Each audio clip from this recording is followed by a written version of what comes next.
The Houston Rockets were shorthanded on the court and off the court in this game against the Cleveland Cavaliers. Thankfully, everything is okay with head coach Silas. The Rockets did ultimately get blown out, though. We're going to break down this blowout and how impressive Alperen Sengun looked. And here to do that with me is none other than Roosh Williams himself. The Mastodon is in effect, ladies and gentlemen. Let's get it. We're going to break down all of the angles from this Rockets-Cavs game coming up right here at Locked On Rockets. Williams. It's the Locked On Podcast Network, your team every day. This is Mission Control, Houston. Ignition sequence start. With the second pick in the 2021 NBA Draft, the Houston Rockets select Jalen Green. T-minus 15 seconds. Guidance is internal. I'm going to keep working. I'm going to keep getting better every day. I'm going to keep perfecting my craft. And every time I step on that floor, I'm coming. 6, 5, 4, 3, 2, 1.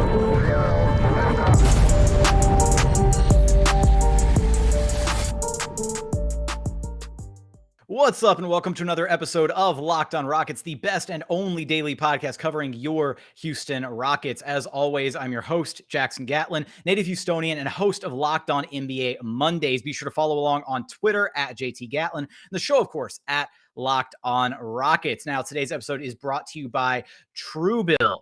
TrueBill is the new app that saves you money by helping you identify and stop paying for these subscriptions that you don't want or need, and can even negotiate better deals on the ones that you want to keep. Go check out our friends over at TrueBill. Now, joining me as he does each and every week to break down this Rockets loss against the Cavaliers, but the silver linings that we saw out of the young guys, is none other than the host of Rockets with Roosh on YouTube, as well as the Noble and Roosh Show, where you can find any and all of your podcasts. Wherever you find this podcast, search Noble and Roosh Show.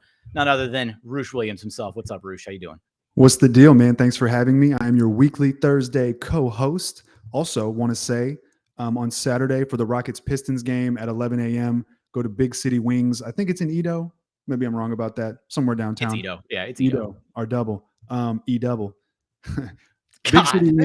Big City Wings in Edo. Rockets watch party, 11 a.m. on Saturday. I'm going to be there. Ben Dubose will be there. Rocket Girl, the good brothers, Taylor Pate and Don Knock will be there. Jackson, I think you might be there as well. Eyes emoji may be there. May not. Yeah, I'll be there. Okay. And we're giving away 10 pairs of free tickets to the Rockets Heat game on New Year's Eve in the Lower Bowl. So I'll be there, man. It's going to be fun. Some Clutch City lager on deck. You did. It's going to be a great game. That's for sure. Turn out, hang out, come have fun. We're going to kick it. It's going to be a great time. Hang out, turn out, burn out, get your worm out, what it is. Let's go. All right, we're just gonna let Roosh ad-lib for a full 30-minute episode. How's that? It sounds like fun. Sounds like fun, actually, yes.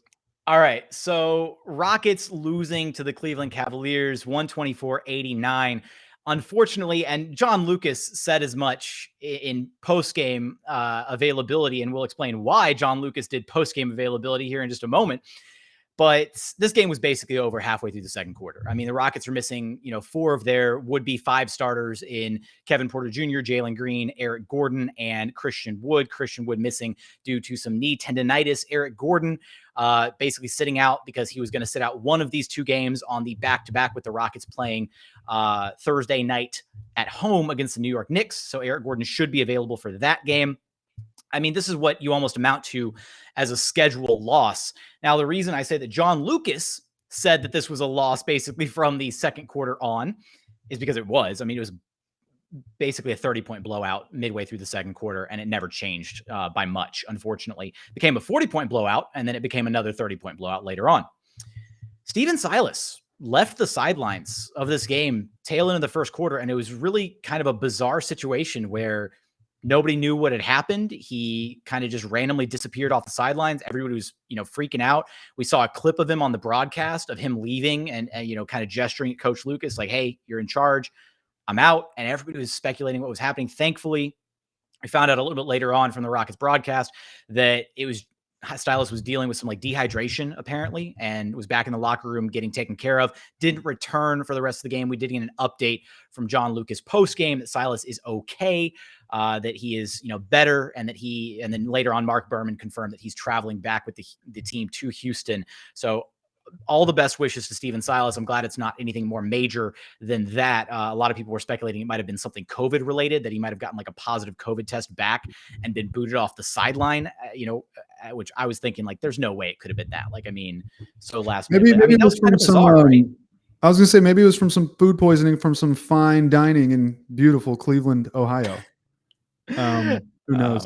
I have a follower that has previously tweeted at me saying that his wife tells him that Steven Silas looks dehydrated. And he reminded me of that today. And I was like, wow, it looks like your wife was correct. So I don't know what that was. Could have been, I thought for sure maybe something COVID related, tested positive or something. Thought it was really peculiar. Glad he's okay though. I think coming out of this though, glad Steven Silas is okay. I think the story of this game is very clearly Alperen Sengun, which how many more times are we going to have to say this, where we come away from a game, be it a win or a loss, Alperen Sengun seems to find his way, in as a storyline, whether he's the headliner like he is in this game, or whether he is a supporting actor, off the bench, which the Rockets bench has been incredible as of late, which is a great sign for the future. So much of the young talent for the Houston Rockets really showcasing what they can do at the NBA level with, how thin the rotation has gotten over these last few games with so many guys being out. Steven Silas having to turn, I guess John Lucas in this case, having to turn to many of the younger players on the roster. Usman Garuba getting some run in this game was kind of cool to see, but Alperen Sengun putting up career highs, 19 points, 11 rebounds, both brand new career highs for him, very close to his first 20 and 10 game of his career.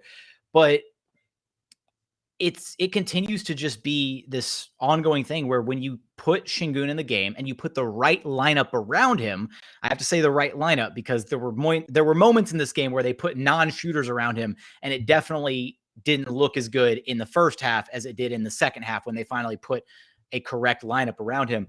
You put guys around Alperen Sengun, he finds a way to run the offense. He is a central offensive hub, and he continues to impress on a nightly basis. Yeah. No, I disagree. I don't think you need the right lineup around him. He had 9 points in 9 minutes in the first half. Looked awesome. You just need guys that are willing to cut. Yeah. If you have shooters, it's better. Everything works better if you have shooters. But you just need guys that are willing to cut. You can play a David Nwaba with Sengun because he'll cut. And if he can just catch that ball and finish, or even bring a defender with him and then scramble the defense, good to go. But look, my timeline became homogenous. It was just Alperen Sengun tweets, and for good reason. I mean, he had a career high 19, career high 11 rebounds. So that's pretty awesome. 5 assists. Like it's like his per 36 numbers that we always, people say, oh, you can't use per 36. And I actually agree with that for most players, but for him, his per 36 numbers came alive. His per 36 numbers are like something like 17, 8 and 5 or something.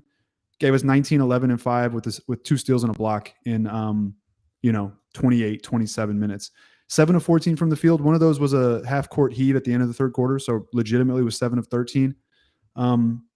I don't know why he's not playing more, but man, he's been incredible. He is, I think he's by far one of the best 5 offensive players. I think he's one of the 5 best offensive players on the team. Christian Wood, Alpy, Gordon, maybe KPJ. Can you make the case for top 3? Yeah, I think you could.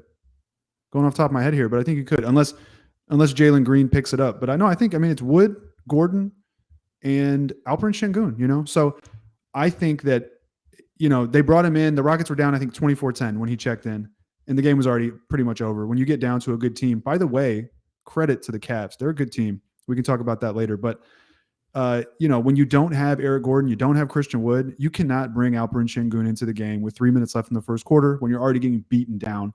The Rockets, the shooting evened out, 5 of 29 from 3, and they only scored 89 points. So you need to generate offense from somewhere. And I thought Alperen Sengun, he looked like, all the Domantas Sabonis and Jokic comparisons were very, very real tonight. It just looked easy. And people always say, oh, he does it against the bench, so it's inflated. Or, he fouls too much. Or he's not in shape yet. Well, look, as far as fouling too much, he had 1 foul in 27 minutes tonight. And he's a high IQ basketball player, and high IQ basketball players figure out that aspect of the game extremely fast. So I don't worry about the fouls at all. You could even argue that he goes hard and fouls because he knows he's not going to play that much. Conditioning, he played like 29 minutes per game, I think, when he was in Turkey. played 27, 28 minutes tonight. If you're worried about his conditioning and you're losing by 40, man, that's the game to play him. Play him into shape, you know, and I thought they did it right, but I think it took them a while. And I think if you had started Sengun, maybe, you know, the game stays closer for a little bit longer. He did come out with like 5 or 6 minutes left in the fourth because he looked gassed. I think he played like 10 straight minutes or something. And then they brought him back in a couple minutes later. So that will happen, but I think that's pretty normal. And then for the people saying he's not doing it against starters, man, we've seen him do it against Vucevic. We've seen him do it against Jonas Valanciunas, Giannis Antetokounmpo. We've seen him do it against Jared Allen tonight. I mean, it doesn't matter. Whoever you throw at him, you know, he can go at him. So I think he's the real deal. I don't know why John Lucas's comments are concerning because it does give you insight. We haven't quite gotten to John Lucas's comments though. I want to play back that video. Yeah, play it. But I want to play it in our very next segment though. Okay. But if you have a final point you want to make, not to do with John Lucas's comments, because I want to save that for the next segment. I mean, just play the kid. I think Taylor Pate tweeted this. We say pay the man for Carlos Correa. Play the man for Alperen Sengun. Like we said, one of the best 3 offensive players on the team. And, you know, you saw tonight, like, I guess in wrapping, I'll say it seems like what they want to do is bring him along slowly for whatever reason they think is the reason to do that. Reason. I said like 5 times. But, you know, next segment, I'll make the full point. It's a long point. Next segment. All right. Full point coming up next segment. We're going to continue talking about Alperen Sengun, how the coaching staff views him, our views on him, and, you know, continuing the breakdown of this game. We're going to get there after a quick message from our friends over at Prize Picks. You've been hearing me tell you about Prize Picks for months. Have you signed up yet? Prize Picks is daily fantasy made easy. If you have not checked it out, you're missing out. I'm telling you, you're going to love this app for NBA and mixed spots. Pick'ems, Christmas Day games are going to be off the charts and even more fun if you play Prize Picks. Prize Picks has the best NBA DFS prop game on the market. Prize Picks offers more NBA props than any other DFS prop operator and offers all the superstar players as well as bench players only recording a handful of minutes each and every game. It's so easy to do. You pick 2 to 5 players and an over-under on their projections, and you can win up to 10 times on any entry, and it's just you versus the projected number. So go to prizepicks.com today and use promo code NBA, or go to your app store and download the app. And again, that's promo code NBA. Prize Picks is daily fantasy made easy. And continuing on here at Locked On Rockets, your daily podcast home for everything Houston Rockets basketball. We thank you for making Locked On Rockets your first listen of the day. Continuing on here with none other than Roosh Williams. I am Jackson Gatlin. You can follow me on Twitter at JT Gatlin. You can follow Roosh Williams at Roosh Williams. The Mastodon is in effect. God, that tagline. All right, we're going to get to John Lucas's post. Hey, the Mastodon is in effect, and I will get at you next. So come on, let's go. Oh, my Lord. All right. Here are John Lucas's post-game comments, and we're going to share some thoughts about that as well as continuing on breaking down this game for the Cavaliers. Here's John Lucas. He's been really working on this game, and, you know, coaches allowing him to post a little bit, and we're playing in his passing to try to take advantage of some of that. He's still a long ways to go, a lot of work in progress, especially defensively, but he's getting better and better. I thought tonight he had, 11 rebounds, 19 points, and I thought he did a good job trying to save some of his energy. Just have to continue to play through him and have him move the ball. So John Lucas talking about Alperen Sengun's performance as well as just his development, you know, kind of across the board. And I think this quote can, you know, is potentially a little bit telling as to how the coaching staff view him. You know, doesn't exactly inspire a whole ton of confidence if they still think he's got, you know, quote unquote, a long ways to go, especially on the defensive end. Now, Ali Kambijani and I just broke down, you know, some of Alperen Sengun's defensive stats on our previous episode. And while Sengun's not like, you know, a masterful defender, he works hard, he hustles, he tries on that end. He's a high IQ basketball player. But yeah, I don't, you know, it's kind of mind-boggling to think that, you know, these comments from John Lucas and by extension, the rest of the coaching staff, they may view Sengun as not quite where, you know, the fans view him or even media, because it's been, you know, kind of a head scratcher as to why he hasn't been able to carve out more rotation minutes than he has up to this point. Yeah. So I will say this. I don't see what they see, and they see more of Alperen Sengun than I do. So, you know, I have to assume that they know something I don't, or they see something I don't. On the flip side of that, I think this could very easily be one of those cases where you're seeing something in practice and you're trying to take the traditional slow kind of growth approach. And you're just dealing with a guy that's ready. He's ready ahead of his time, and you just need to unleash him and not try to bottle him up, a la Manu Ginobili. I think that's one of the things Greg Popovich did. Ginobili was this kind of player, right? Like, showed crazy flashes, crazy IQ, kind of reckless at times, turned the ball over at times. And Pop has been famous for saying, like, he just had to learn how to let him go and just kind of live with the bad, because the good's going to outweigh it. So the point I was going to make before we got into this segment was that in baseball, sometimes when you have like a prospect, and this is different, so it's kind of a loose comparison, but when you have a strong prospect, they slow play it, right? They don't bring them right up, and they're very delicate and careful about how many reps they get that player for a number of reasons, right? They don't want to bring them up too early, because you can ruin someone's career in baseball if you bring them up too early. And you can also ruin a kid's confidence, So from that, I think they're taking that type of approach or perspective. Obviously, baseball has contractual reasons why they do that too, but that's not the point. So I think that's what they're doing with Sengun, but they just need to unleash him, man. He's ready.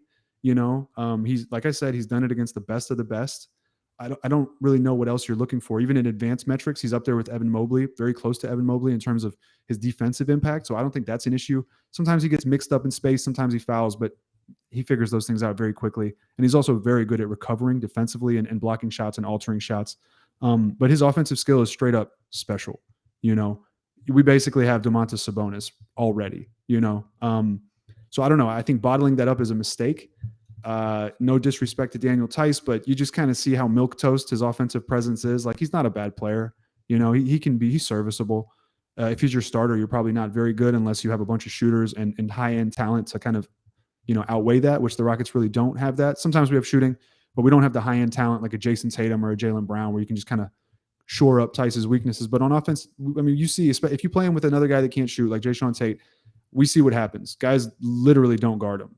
They're 6 feet off him, and they just let him shoot. And it's an offense killer, unfortunately. So, and I'm not saying trade Daniel Tice. There's a whole different question with trading Wood or Daniel Tice, whatever. But the point is, there's 2 centers, and when one of those centers is Christian Wood and he's out of the game for the night, Alperen Sengun's your best center. So start him or play him more minutes.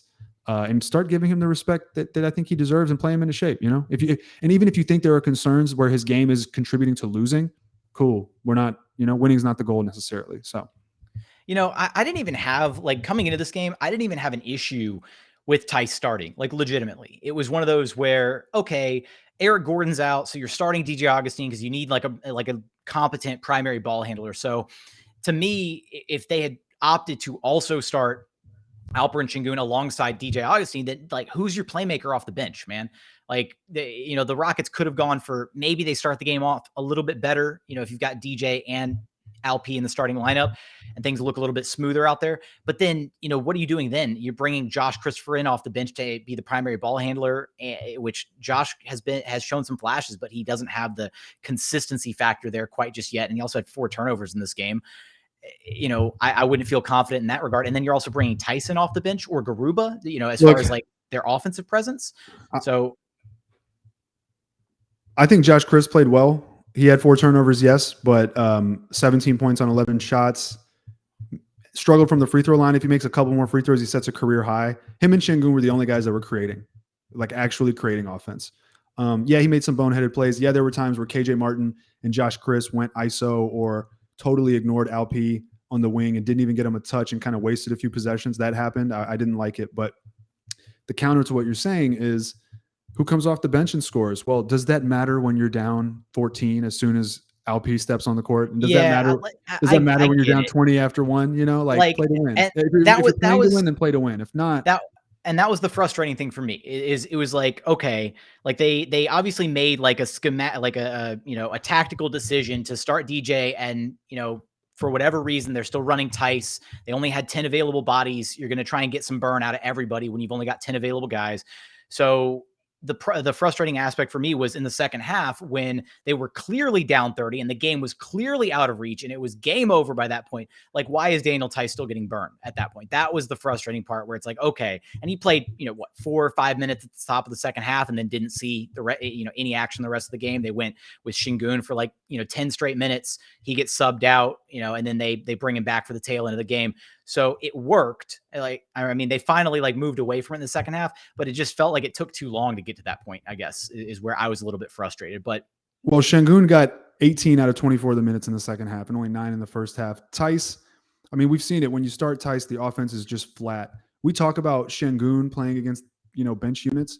I think we should talk a little bit more about if Daniel Tice is going to play, he should play against the bench units. He's a bench player. He's kind of made his name being a bench player. He could match up against like an Ed Davis for sure. And that's why I don't think like, oh, you trade Daniel Tice, he's awful. No, he can handle those matchups, but I don't want him against Jarrett Allen. He's not giving me anything against Jarrett Allen. And just from a principle, like from a philosophical perspective, he just shrinks the floor, unfortunately, and I don't think he's any better on defense than Alperen Sengun. He's just as slow, maybe a little bit faster, but the effect is still the same. Sengun's a better shot blocker. Sengun has better timing and gets up more than Daniel Tice.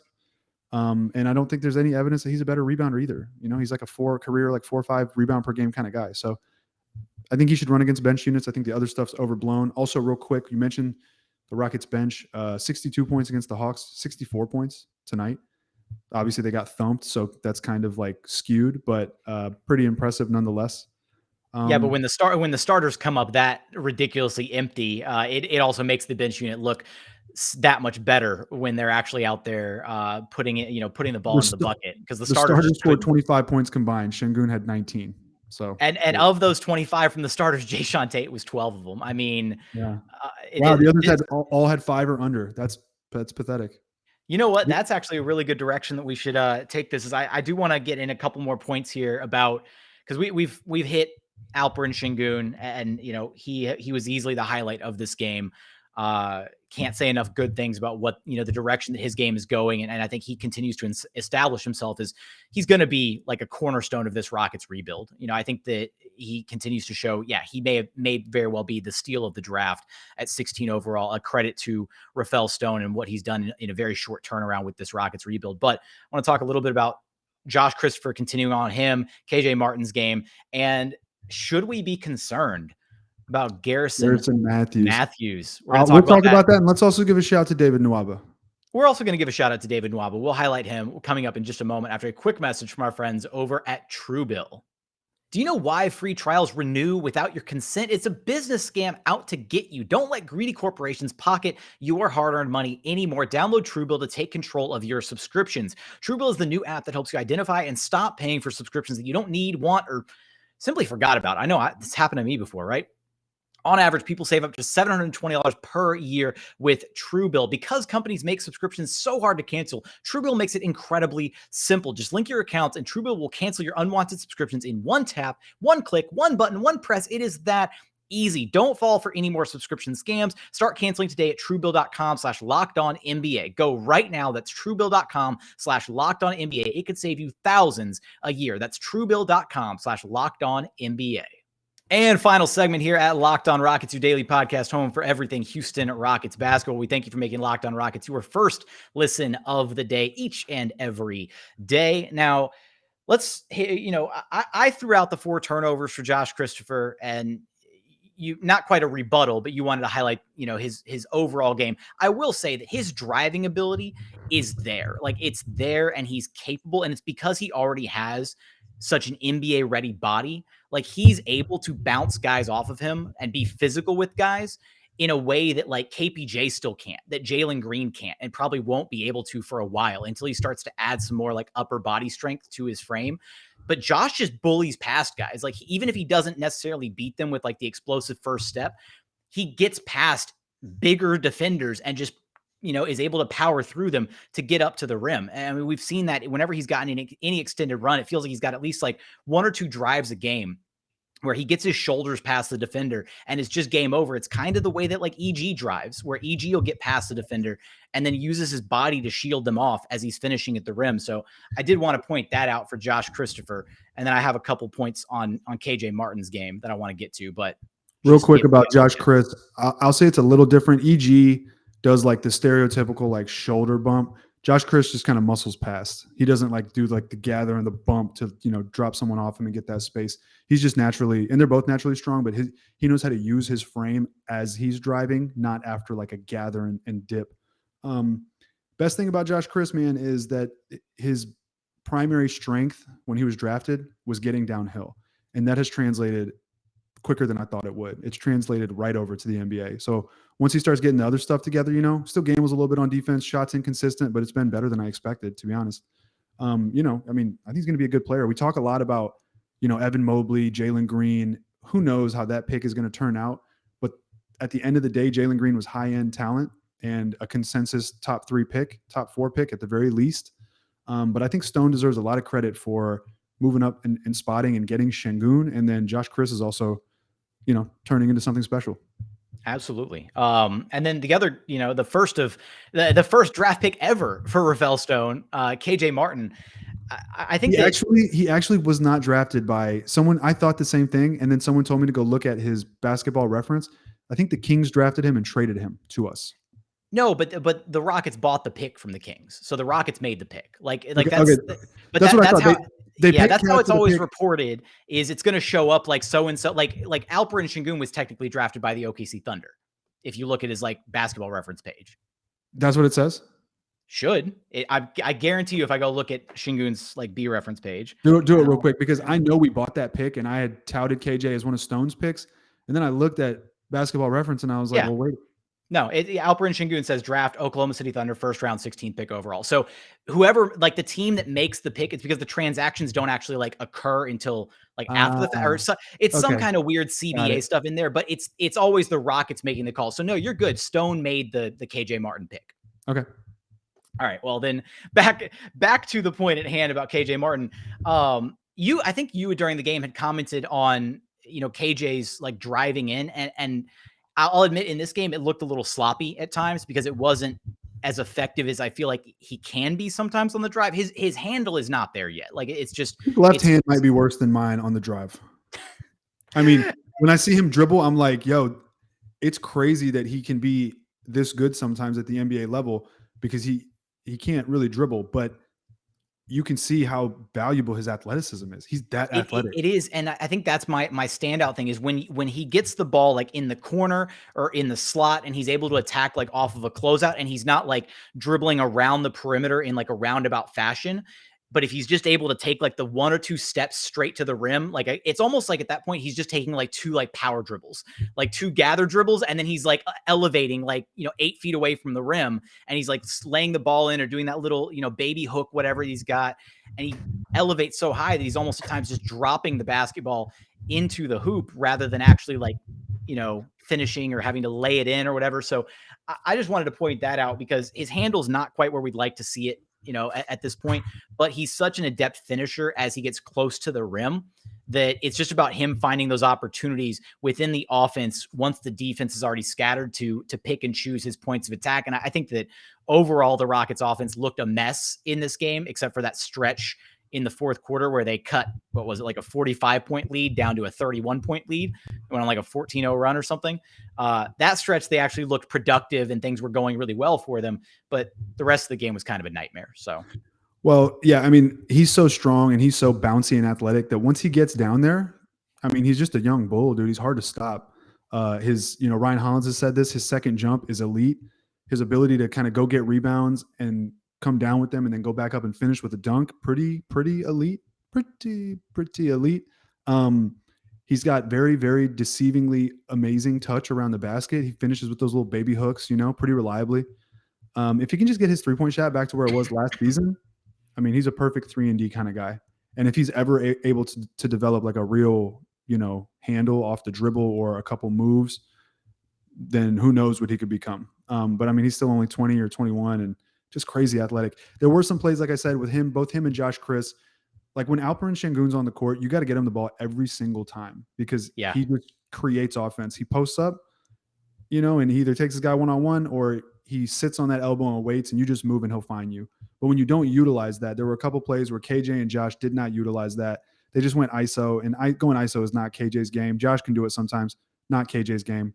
And they just kind of wasted Sengun possessions. And we know most of the time he's not going to play that much. So it sucks when you get wasted Sengun possessions with guys on the court that are not as offensively talented as him. But yeah. I had that point earlier where I had mentioned, playing the wrong lineups with Sengun. And my point on that was less so. It's just, it didn't feel like they staggered the shooters, and not necessarily that you have to have all shooters on the floor with Sengun, because I do agree, like, you just need guys out there who are going to cut at the right time, because if, you've got Sengun on the low block and you cut at the right time, he's going to find you, for an easy 2 at the rim. But it felt like the Rockets were pulling, like, Armani and Garrison were like off the floor. And then they had like Nwaba and KJ and like a bunch of non-shooters out there with Sengun. And that kind of collapsed the paint a little bit, but even less so, like you said, it's just, he wasn't getting the right touches. Cause even with that lineup out there with some strong cutters like KJ, like Nwaba, they should have been able to get some easy buckets. Sengun just wasn't getting the ball where he needs it.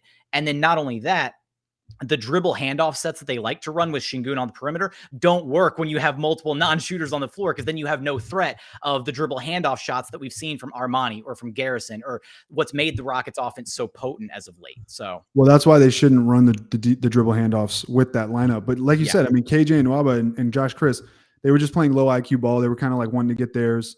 You just give him the ball and you cut, he's going to find you. And defenders are going to be forced to help over, or they're going to, for a split second, make a mistake, forget about their guy. Whatever, just give you that little room, that little amount of breathing room you need to catch and finish. Should we be worried about Garrison Mathews? I wanted to answer that. 1 second. That's what happens when you have a beard. That's life, baby. You gotta love it.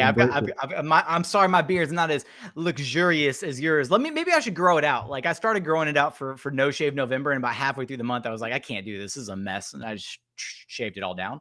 Yeah, I mean, do whatever you think is appropriate. If you can get this type of robust thickness on the beard, then be my guest. But it's tough. It's natural. I guarantee you, Chris White at Firebear on Twitter is going to have a comment for the thickness of the beard comment. He's shout out Chris, who listens to this podcast. It's Rocket's tradition to keep it thick, and the hairs on my chinny chin are quite thick. But anyway, so should we be worried about Garrison Mathews? I'm not.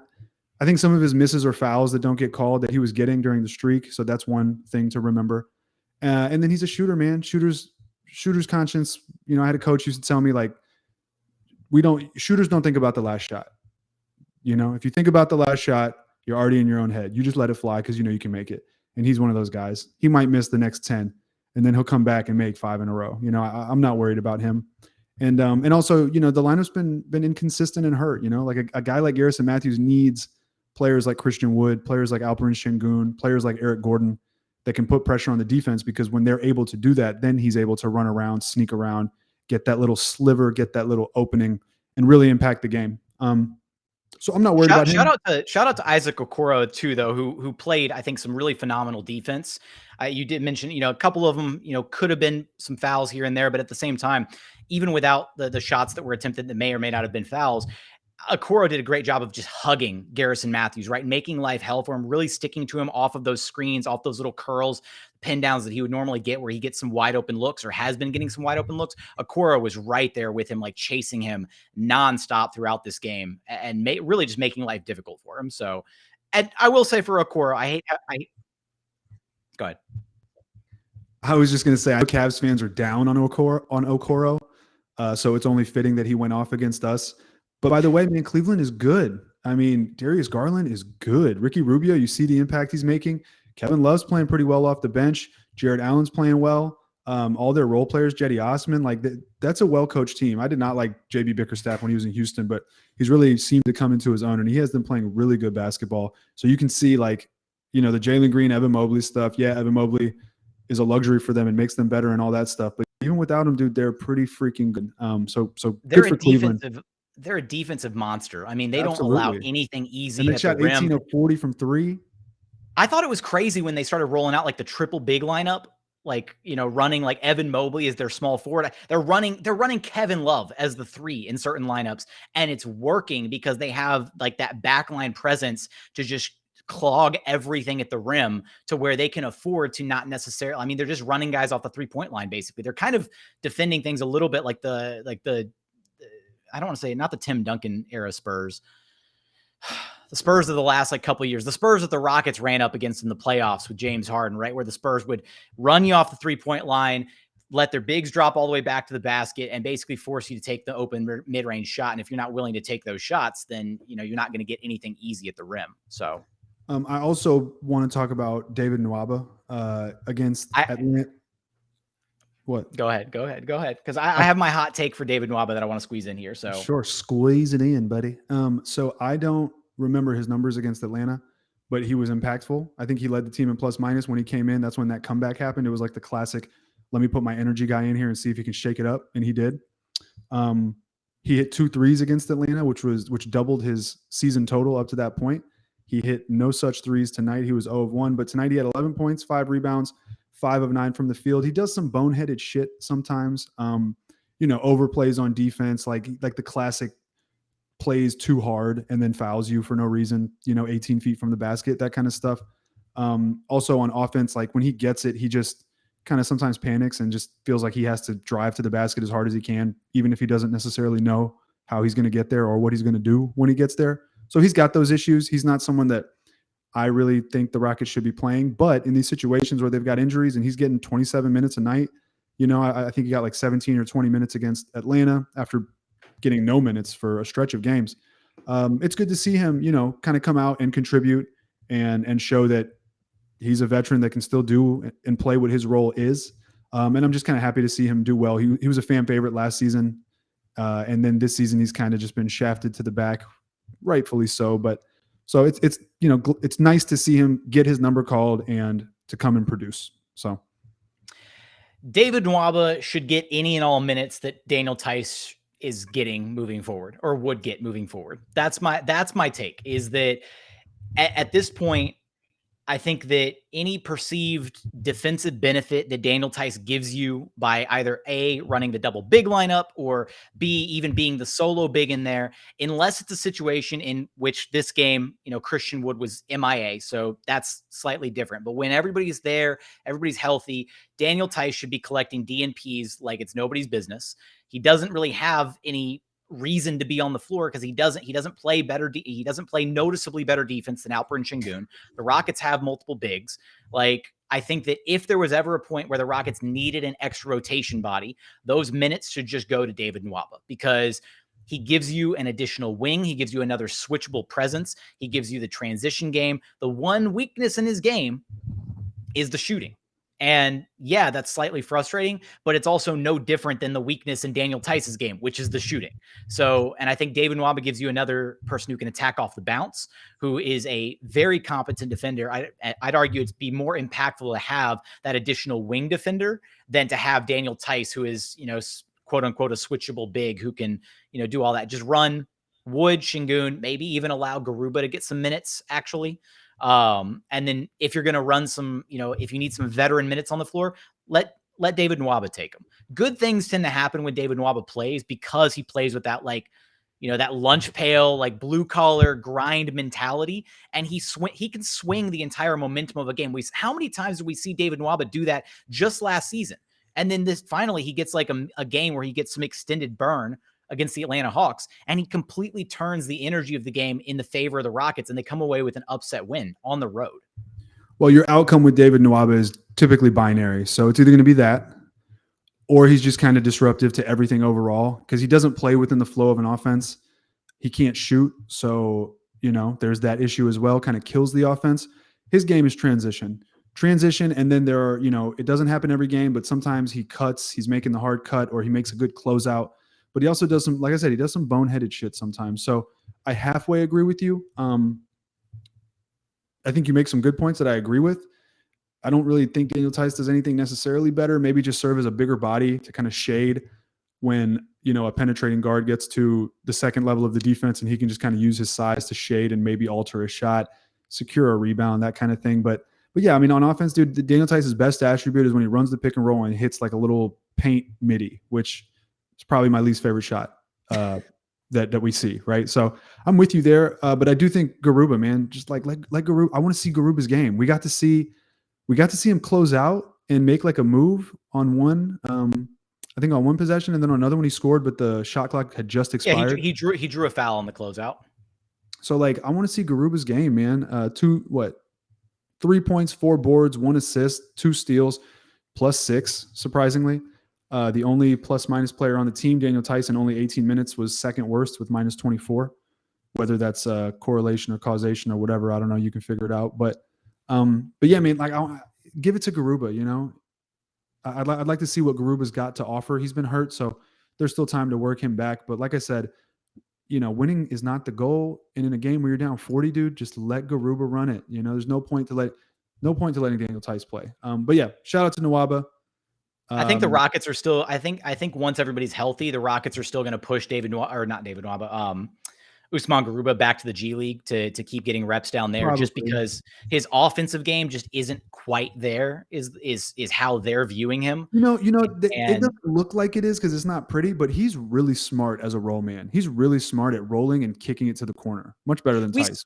We saw it in Summer League. He was very adept in Summer League about passing from the middle of the floor. And that was what was so encouraging is, right, whenever they were running like the zone sets in Summer League against the Rockets offense, you could put Garuba right in the middle of the floor and he would make the read, whether it's a quick power dribble to collapse the defense towards the rim and then kicking it out, or just immediately kicking it to the open shooter. He's a smart player. Like that's no knock against him there. It's just his actual offensive game, like his ability to drive, his shot, you know, whatever. I don't think Daniel Tice's shot from three is much better. You know, to be fair, at least the form on Tice's looks a little better. Garuba's form looks a little iffy. I'm gonna just put that out there. Garuba's form is really ugly, but once they drop, dude, it just does not matter. But he does it in the G League too. He rolls and kicks to the corners, like, yeah, you know. But yeah, so you know, what can you say, man? They got thumped. I mean, we're beating a dead horse with Sengun and Daniel Tice, but it's just crazy to see how the coaching staff continues to try to make it a thing in moments where it just has no business being a thing. We tried it out. We're paying him. Unfortunately, we look like a significantly better basketball team when he does not play. I think we have a legitimate enough sample size to determine that is not a fluke. It's not a coincidence. It's very much, you know, there's very much a reason for it. And Sengun's the future, man. Let the kid ball out. Let's see what we got. Let's see what it looks like when he is running the offense so that we can determine whether or not to extend Christian Wood or to trade Christian Wood. And if Alperen Sengun can actually be a starting center, you know, legitimately for a decent team by next season. So, like, let's get the ball rolling. You know, we're what, 9-19. We're 28 games into the season. This is not game 5, 6, 7, 10, 9, 10, 11, 12. You know, we're almost 30 games into the season. Like, let's get it rolling. Agree. Sengun is the future. And every single time that we get a chance to talk about him, it seems like that's what we wind up saying is he's going to be the future of this team. So why is he's just so exciting, Jackson? I tune in to watch him. There, as you so courteously illustrated on Twitter, there are fans that tune in from around the world to watch Alperen Sengun and Usman Garuba, and yet put up with whatever it was that the Rockets were running in the first half, not focusing on those guys. So credit to those fans. If you're watching this podcast, if you are from Turkey, if you're tuning in from Spain, wherever you're tuning into from around the world, if you care about this Rockets team and you're watching at the wee hours of the night, you know, 2, 3, 4 in the morning, I salute you. We salute you, because that takes dedication, man. Those are some diehard Rockets fans. And I know you're listening to this podcast. Go read that tweet that I tweeted that Jackson is referencing. Go read the responses to that. There are people that are literally tweeting at me saying it's 4 a.m. in Turkey. I want to see Alperen Sengun. And I'm just like, yo, that's crazy. You guys are awesome. And it's respectable. Yeah. Yeah. But look, we tune in to watch him because every night he does something new. Like tonight, he had a no look behind the back from the baseline for a dime. He had a no look to his right, bounce pass to Josh Christopher that he threaded between 2 defenders, perfect for a dunk. Like, it's must watch television. You know, I mean, like we said, he's probably the 3rd best offensive player on the team right now. So that's what we're tuning in for, man. Give LP, give the people LP for the people. Give the people what they want. Give LP for the people. Oh my God. All right. On that note, Roosh, let everybody know where they can track you down at. On Twitter, where you see in that little box beneath, or on the text beneath the box, it says Roosh Williams. Follow me on Twitter. On YouTube, Rockets with Roosh. Anywhere you get your podcast, type in Noble and Roosh Show. We interview NBA players, beat writers, that sort of thing. And go to my Twitter. There's the graphic for this Saturday. Rockets watch party, Rockets versus Pistons, Cade Cunningham, part dough, although Jalen Green probably will not be playing, unfortunately. Giving away 10 pairs of free lower bowl tickets to the Rockets New Year's Eve game. Come scoop, 11 in the morning, Big City Wings in Edo. Holla at your boy. All right, Roosh. Always a pleasure talking hoops with you, my guy. Likewise. Williams. Williams out. And now I shut him off so he can't talk anymore. With that, that's going to be the end of our episode for today. As always, hopefully you enjoyed our conversation with Roosh Williams. But for today's episode, that's going to do it. If you haven't done so, please consider subscribing wherever you listen to your podcast, Apple, Spotify, Google, the brand new Odyssey app, free and available on all platforms. Also, check us out on YouTube. Search Locked On Rockets on YouTube. Hit subscribe, like, comment, all that good stuff. But for today's episode, that's going to be it. As always, thank you so much for watching. Thank you so much for listening. And we look forward to having you back right here at Locked On Rockets, your daily podcast home for everything Houston Rockets basketball.